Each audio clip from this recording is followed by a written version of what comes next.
یو روایت کې راځي د الله رسول صلی الله علیه وسلم یو ورځ د مشرکانو سره د جهاد د پاره وته دي.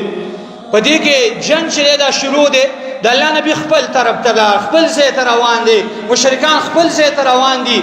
په دې کې یو سړی دی د رسول الله صلی الله علیه وسلم په دې ملګرو کې یو کس دی، یو ځوان دی، او هر کافر او د مشرک په هر حالت کې ګرځي او سر ته وي او گزاري. ډیر سخت جنگ چې دا یو کو ډیر مشرکان مردار کړلو. یو سړی راولګي یو صحابي هغه وینا وکړي پلاني خپل حق چې دا ادا کو. ډیر خسته جنگ یو کو د الله لپاره ډیر خلکو وجل جهاد تمازیر دی.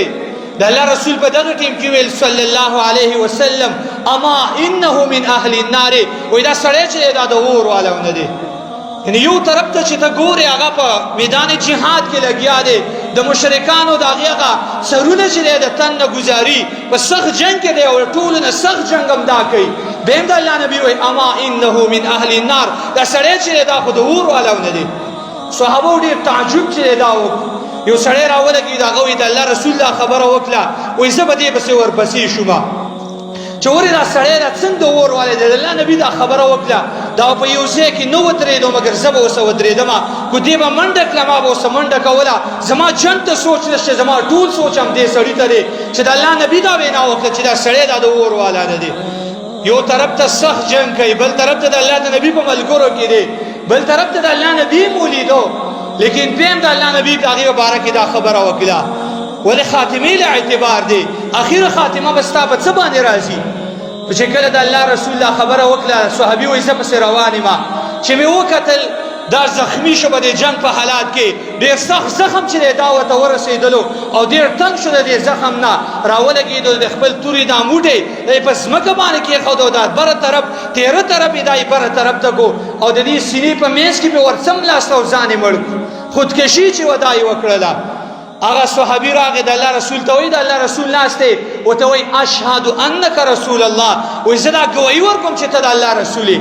د الله رسول ته وایي وما ذاکه، څنګه دې دا خبره وکړه چې ته زه ګوایي ورکوم چې ته د الله رسول یې.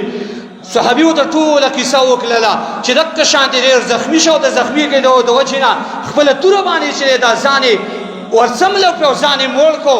نو د دې د وجې نه تا مخکې ویلو چې اما انه من اهل النار، نو هغه خبره ستا رښتینې شوه. تا د مخکې نه پیشنګویي ورکړله چې دا د اور والا دی او خودکشي کوونکی خو اور ته داخلېږي. د الله رسول په دغه ټیم کې دا کلمه ویله، ویل ان الرجل لیعمل عمل اهل النار فيما يبدو للناس هو من اهل النار. یو سړی به رالګېږي هغه به عمل کوي من عمل اهل الجنه، د جنت والو عمل به کوي، د جنتینو عمل به کوي. خلکو ته به همداسې ښکاره کېږي چې دا سړی کوم عمل کوي دا خو د جنتینو عمل دی، یعنې دا خو جنتي دی. دا کوم عمل چې کوي دا خو دعوت کوي، جهاد کوي، مونځ کوي، روژه نیسي، پلانې عمل چې دی دا کوي. نو دا چې دی دا د جنتینو عمل دی، خلکو ته همداسې ښکاره کېږي. د الله رسول وایي دا چې دی دا به اور والی. او بیا ویل وان الرجل لیعمل عمل اهل النار فيما يبدو للناس وهو من اهل الجنه.